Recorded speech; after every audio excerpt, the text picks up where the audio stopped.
തൃശ്ശൂരിൽ നിന്ന് പുലികൾ, നെറ്റിപ്പട്ടം കെട്ടിയ ഗജവീരൻ. കണ്ണൂർ നഗരത്തിൽ അത്ഭുത കാഴ്ചകളൊരുക്കി സ്ഥാനാർത്ഥിയുടെ പത്രികാ സമർപ്പണം.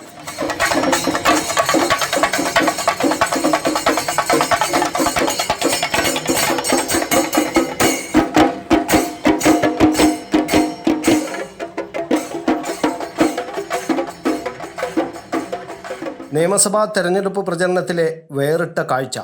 അഴീക്കോട് മണ്ഡലം NDA സ്ഥാനാർത്ഥി KK വിനോദ് കുമാറാണ് പ്രചരണ രംഗത്ത് വ്യത്യസ്തമായ കാഴ്ചകൾ ഒരുക്കിയത്.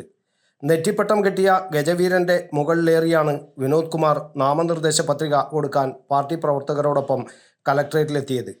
തൃശ്ശൂരിൽ നിന്നെത്തിയ പുലിക്കൂട്ടങ്ങളും പഞ്ചവാദ്യമേളങ്ങളും അകമ്പടി സേവിച്ചു.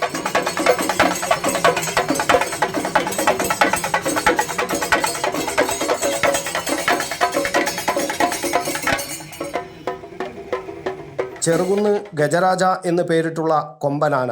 ഒറ്റനോട്ടത്തിൽ ലക്ഷണമൊത്ത ആനയെന്ന് തോന്നുമെങ്കിലും ആനസ്നേഹികൾ ആശങ്കപ്പെടേണ്ട, റോബോട്ടിക് ആനയാണെന്ന് പക്ഷേ തോന്നുകയുമില്ല.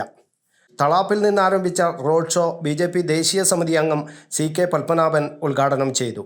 കലക്ട്രേറ്റിലെത്തി വരണാധികാരി ഡെപ്യൂട്ടി കലക്ടർ AK അനീഷ് മുമ്പാകെയാണ് ആനപ്പുറത്തേറി വിനോദ് കുമാർ പത്രിക നൽകിയത്.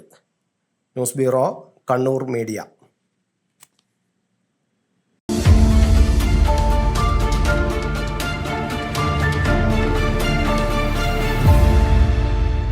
ശരി, പറയും എന്താ ഇങ്ങനെ പ്ലാൻ?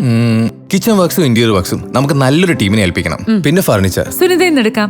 അവിടെ ആകുമ്പോ എല്ലാ മോഡൽ ഫർണിച്ചറും അവൈലബിൾ ആണ്. മോഡേൺ വേണമെങ്കിൽ മോഡേൺ, ട്രഡീഷണൽ വേണമെങ്കിൽ ട്രഡീഷണൽ. ഇനിയിപ്പോ ഇമ്പോർട്ടഡ് ഫർണിച്ചർ വേണമെങ്കിലോ അതും സുനിതയിലുണ്ട്. ചേട്ടാ, ഫർണിച്ചർ സുനിതയെന്നാണെങ്കിൽ മോഡുലാർ കിച്ചണും ഇന്റീരിയർ വർക്സും അവരെ തന്നെ ഏൽപ്പിച്ചാ പോരെ? അതിനവർ ഇന്റീരിയർ വർക്സ് ഒക്കെ ചെയ്യുന്നുണ്ടോ? ഒരു വീടിന്റെ മുഴുവൻ ഇന്റീരിയർ ഡിസൈൻ ചെയ്ത് ഫിനിഷ് ചെയ്യാനുള്ള സ്പെഷ്യലൈസ്ഡ് ആൻഡ് എക്സ്പീരിയൻസ് ടീമും സ്വന്തമായ ഒരു മാനുഫാക്ചറിംഗ് യൂണിറ്റും ഉണ്ട് സുനിതയ്ക്ക്. ഇപ്പോൾ ഏത് ജനറേഷന്റെയും ഫേവറേറ്റ് സുനിത ഫർണിച്ചർ,